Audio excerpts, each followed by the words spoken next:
Čaute. Máme také video. Pozrite palicu Matorína. Pozor tam.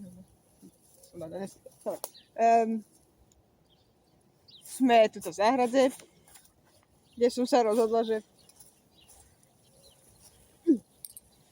vám natočím takto video, jak sme spolu. Ktoré... Dúfam, že sa vám páči. Počkaj, to sme trochu prišli. To musíme byť. A tak by som vám len chcela povedať, že dúfam, že ma sledujete na Instagrame, kde som najviac aktívna, čo sa týka fotiek, prípadne aj videí. A začína sa oteplovať, začína prichádzať pomaly jar. Tak si...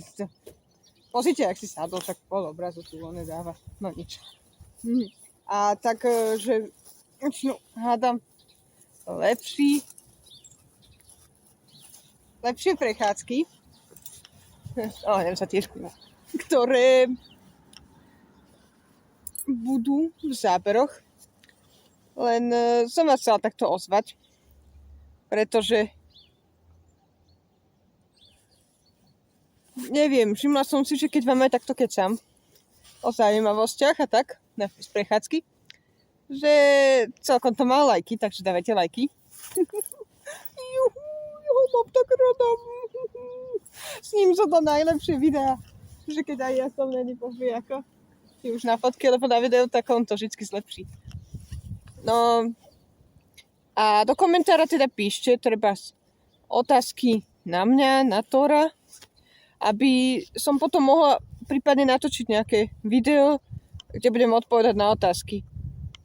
To by bolo podľa mňa fajné. Aby som si nemusela takto vymýšľať náhodné slova, zážitky. A tak. Koncom mesiaca chcem ešte povedať, že pôjdeme na anime show. Budem sa snažiť urobiť z toho video. Aspoň mierne. Niečo. Ale fotky budú na Instagrame, takže sledujte. Ale budem fakt sa snažiť aspoň niečo dať. Dúfam, že sa podarí z toho víkendu to dať. A potom v apríli pôjdeme na taký víkend predĺžený cez Veľkú noc. Toho by malo byť tiež video. A tak. A potom by už to malo začať výlety a už by mali začínať výlety a také videá, takže sledujte a lajkujte a dávajte nápady, komentujte. Kývame, že? Tak, tam počkaj, lásku. Ahoj!